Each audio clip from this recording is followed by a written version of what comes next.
E na aula de hoje nós vamos falar sobre tudo aquilo que a Constituição de 1988 falava sobre a educação do Brasil.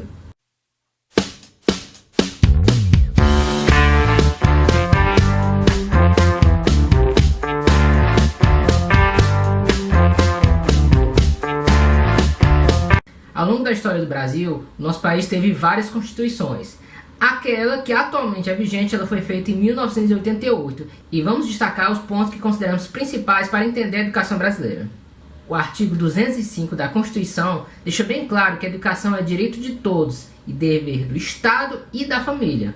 Presta bem atenção, não somente é um dever do Estado, mas também da família atribuir que a criança, no caso, a educação básica, que ela tenha acesso àquela educação. Nesse mesmo artigo 205, é deixado bem claro que será promovida a educação com o incentivo e a promoção, colaboração da sociedade. É deixado bem claro que se visa o pleno desenvolvimento da pessoa, para que ela possa exercer sua cidadania e se preparar para o mundo do trabalho.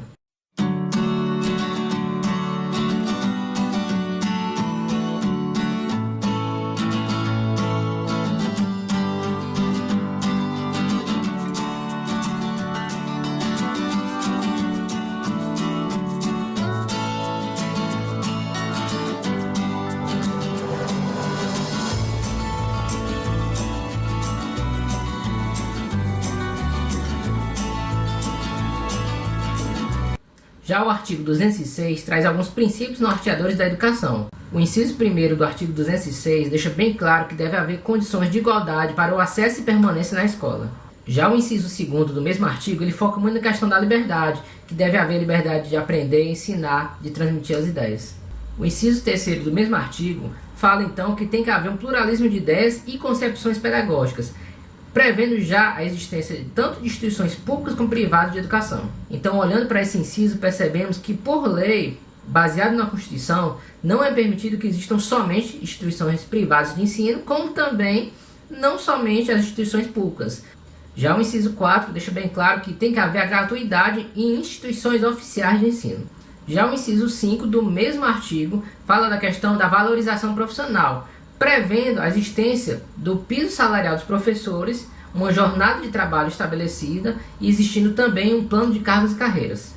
Esse mesmo inciso deixa bem claro que para você adentrar no magistério público é preciso um concurso público com provas e títulos.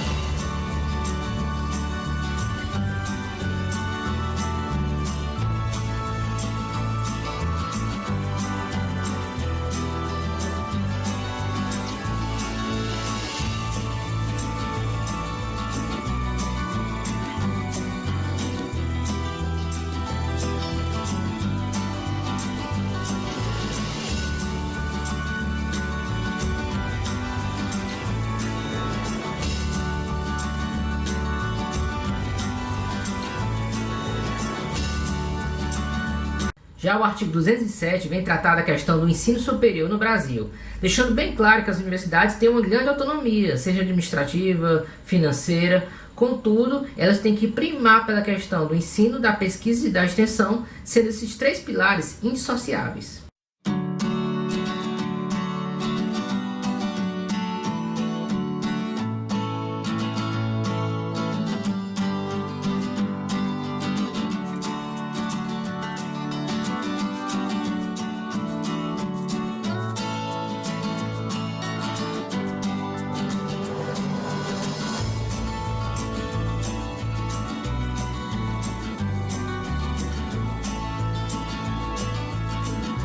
Já o artigo 208 vem esclarecer alguns pontos dos deveres do Estado.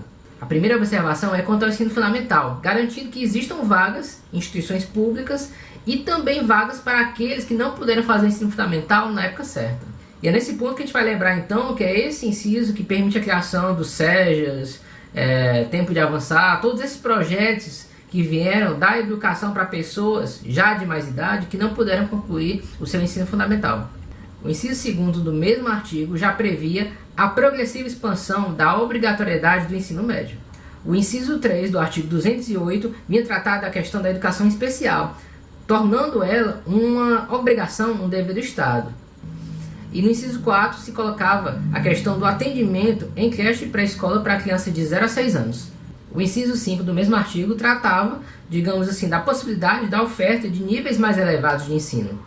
Já o ensino 6 previa a oferta do turno noturno. Já pensou? Muita gente que trabalha manhã e tarde, se não houvesse a Constituição prevendo esse detalhe, colocando como obrigação do Estado ofertar o turno noturno, muitos não poderiam ter condições de estudar. Então, a chegada na Constituição da obrigatoriedade do turno noturno permitiu que pessoas inseridas no mercado de trabalho na manhã e na tarde tivessem um turno à noite para estudar.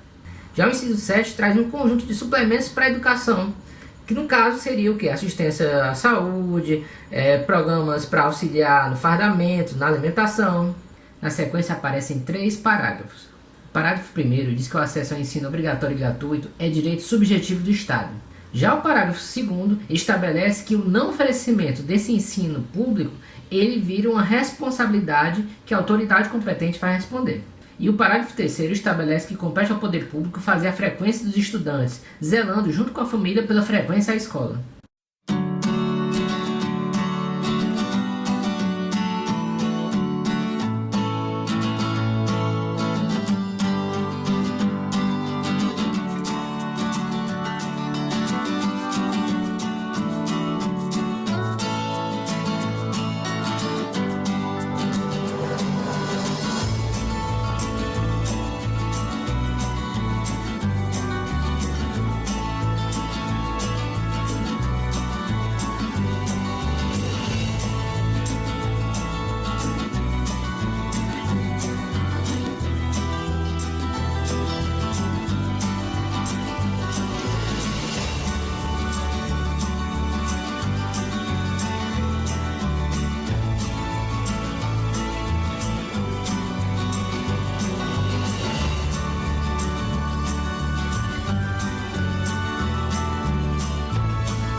Já o artigo 209 estabelece que o ensino ele é permitido à iniciativa privada, diante de 2 condições.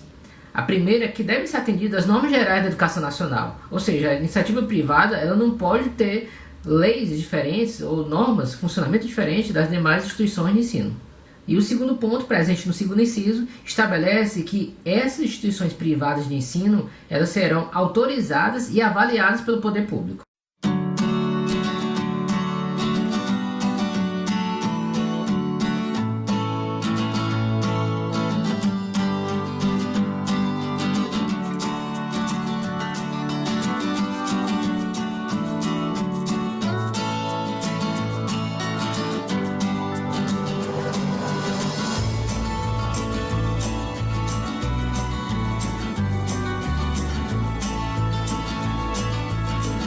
O artigo 210 estabelece que o ensino fundamental tem que ter um arcabouço de conhecimentos em comum, básico, a toda a região, independente de qual ponto do país nós estamos. No parágrafo 1º do artigo 210, se estabelece que o ensino religioso ele é facultativo. Já o parágrafo 2º do artigo 210 vai estabelecer que as comunidades indígenas elas podem utilizar a sua língua, mas também utilizar o português, e assegurar dessa forma também algumas metodologias próprias para a sua forma de ensinar.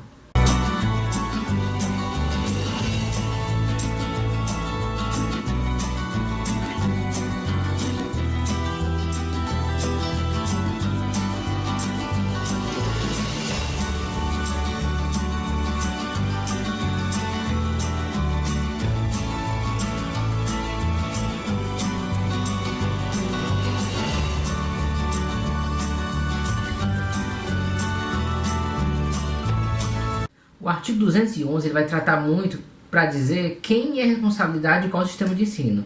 Aí vejamos, por exemplo, que de modo geral a União, ou seja, o governo federal, ele vai ser responsável pelo ensino superior, garantindo também verbas para que as demais redes, a estadual e a municipal, tenham condições de gerenciar as suas redes de ensino. Só deixa claro que por mais que um município queira formar uma universidade, ela pode, isso não é impedido. Ela só não pode deixar de cumprir aquilo que é a função primordial dela, que é garantir o ensino fundamental e o atendimento pré-escolar.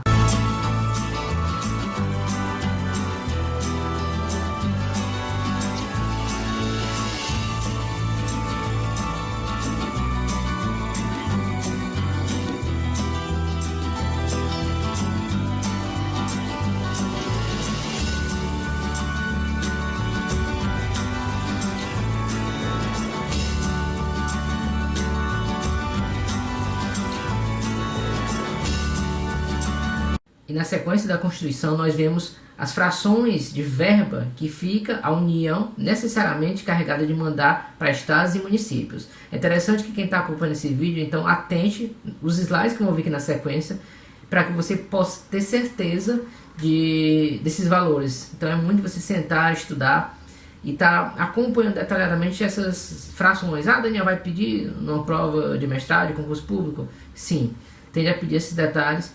É por isso que eu vou deixar até um pouco mais de tempo dos slides em exibição para que você possa estudar com bastante detalhe.